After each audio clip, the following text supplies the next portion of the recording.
मंद मुरमर। आज के दौर में जब सेरा यात्री जैसे अद्भुत लेखक, कथाकार, उपन्यासकार और व्यंग्यकार की बात होती है तो हमें उस दौर का एहसास होता है जब लेखन के सामाजिक सरोकार होते थे, जब भाषा की गरिमा होती थी और जब समाज के हर तबके का दर्द रचनाओं में बेहद जीवंतता और संजीदगी से उतरता था। अब तक करीब 33 उपन्यास, 18 कहानी संग्रह, 2 व्यंग्य संग्रह और उपेंद्र नाथ अश्क की जीवनी के अलावा कई संस्मरण लिख चुके यात्री जी 89 साल के हो चुके हैं। गाजियाबाद में रहते हैं और पिछले कुछ वर्षों से सेहत उनका साथ नहीं दे रही। ज्यादातर वक्त बिस्तर पर गुजरता है, बोलने में मुश्किल होती है और ऊर्जा क्षीण होती जा रही है। 10 जुलाई 1932 को मुजफ्फरनगर के एक गांव जड़ोदा में जन्मे सेवाराम यात्री की जिंदगी बेहद उतार चढ़ाव से भरी रही। परिवार बिखरा रहा, अपने बलबूते पढ़ाई लिखाई की, पहले मुजफ्फरनगर में, फिर आगरा विश्वविद्यालय से राजनीति शास्त्र और हिंदी में एमए, सागर विश्वविद्यालय से शोध किया और फिर अध्यापन के पेशे में आ गए। लिखना पढ़ना हाई स्कूल से ही शुरू हो गया था। पहले कविताएं लिखी, लेकिन कविता की सीमाओं को देखते हुए कहानियां लिखनी शुरू की। पहली कहानी गर्द गुबार 1963 में छपी, तब की चर्चित कहानी पत्रिका नई कहानी में। पहला कहानी संग्रह दूसरे चेहरे आया 1971 में। यात्री जी की कथा यात्रा निरंतर चलती रही। बाद में करीब 16 वर्षों तक उन्होंने एक स्तरीय साहित्यिक पत्रिका वर्तमान साहित्य का संपादन किया। वर्धा के महात्मा गांधी अंतर्राष्ट्रीय हिंदी विश्वविद्यालय में वे राइटर इन रेजिडेंस भी रहे। उत्तर प्रदेश हिंदी संस्थान में उन्हें 6 बार साहित्य भूषण से नवाजा और महात्मा गांधी सम्मान भी उन्हें मिला। लेकिन साहित्य के तमाम कथित बड़े सम्मानों की सियासत से वे हमेशा दूर रहे। बेहद सरल और जमीन से जुड़े इस अद्भुत कथाकार की सामाजिक और सियासी दृष्टि बहुत साफ है। लेखन के प्रति और विचारों के प्रति उनका कमिटमेंट आज के दौर में भी बरकरार है। यात्री जी से बातचीत करना एक अनुभव है। आज के दौर के रचनाकारों पर वह कहते हैं, जोखिम नहीं है।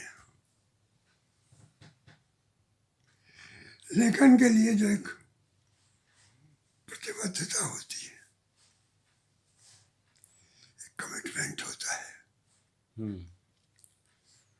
विदाउट कमिटमेंट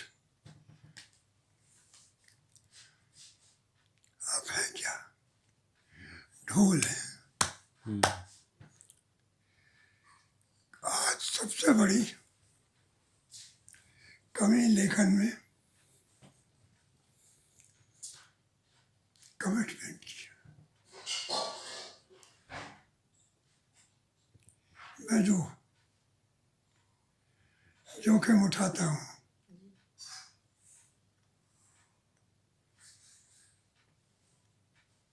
और अपने लेखन में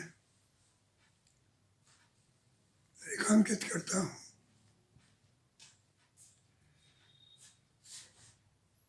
अगर वो संवेदना पर नहीं है,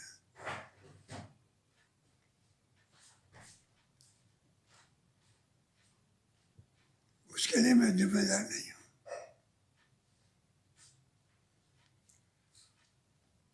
सारा आज़ादी के ज़माने का जो जद्दोजहद स्टैंड करती थी, वही गांधी स्टूड। गांधी क्यों खड़े रह गए? गांधी सिर्फ इसलिए खड़े रह गए,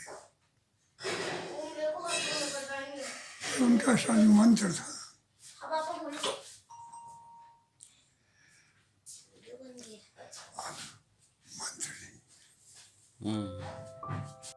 यात्री जी की किताबों का विशाल संसार है।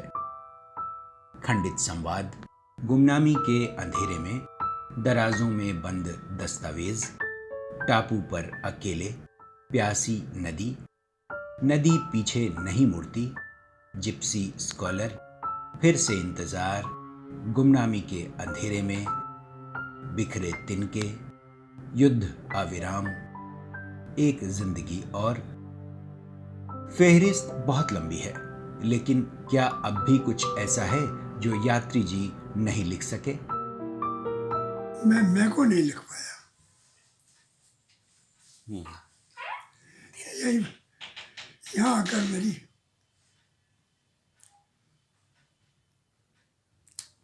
शक्ति स्पेंट अप हो गई। जहाँ मुझे स्वयं को लिखना था, ये जो मैंने सब लिखा है, ये तो देशांतर है। तो क्या उन पर कोई और उस तरह से लिख सकता है जैसा वो चाहते हैं या महसूस करते हैं? 35 लोगों ने मुझ पर पीएचडी की है जी। लेकिन सब खोखलापन है। उजरत कहानी को किसी ने, एक ने भी 35 स्कॉलर्स में से एक ने भी जिक्र नहीं किया उजरत का, जबकि मैं उजरत और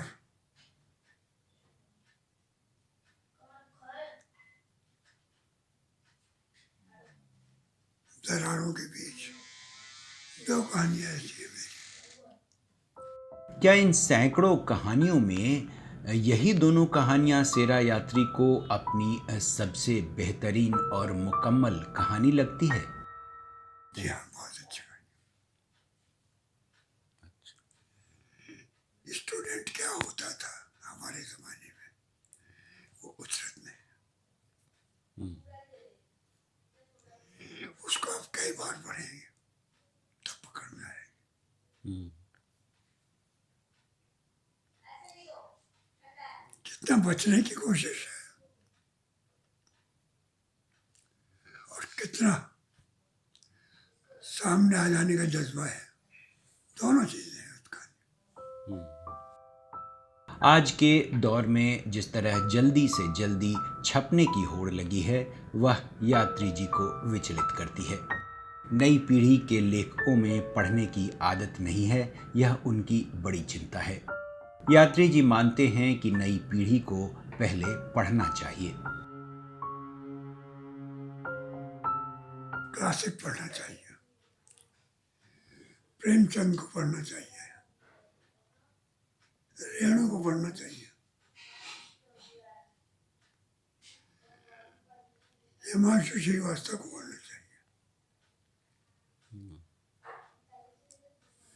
दिनकर की कविता पढ़नी चाहिए। 34 साल की उम्र में मेरी पहली कहानी छपी जी। धर्मयुग में। I was 34। आज 34 साल की उम्र में 34 किताबें छप जाती। यात्री जी के आसपास किताबों का भंडार बिखरा रहता है। वो हमेशा पढ़ते भी रहते हैं और उनके पास तमाम रचनाकार अपनी किताबें लेकर आते हैं, लेकिन उन्हें पढ़ने लायक बहुत कम मिल पाता है। ये इतना भाव यहाँ अभी और रखा था। मैंने कहा कि शायद आंखें साथ दे जाए, उसको सबको उलट डाला सिवाय एक आधारशिला मैगजीन और बहुवचन, दो के अलावा एक भी इतनी किताबों में मैंने तो भरसक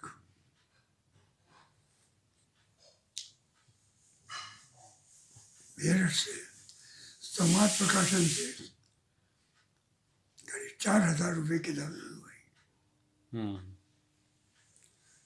पेमेंट कर दिया इससे। बस आखिर में आकर एक गोरखे का उपन्यास रह गया और एक सुनील गंगोपाध्याय का हाथ में रह गया जीवन। जी। और उसको भुला नहीं पा रहा हूँ। बिगड़ती सेहत और कुछ न कर पाने की बेचैनी सेरा यात्री को हर वक्त परेशान करती है। उनके लिखने की छटपटाहट और अपने संस्मरणों के खजाने को कागज पर उतारने की उनकी तड़प हर वक्त उनकी आंखों में झलकती है। बेशक साहित्य के ये अनमोल यात्री हम सब के लिए किसी धरोहर से कम नहीं हैं। सात रंग परिवार यात्री जी के दीर्घ जीवन और सक्रियता की कामना करता है।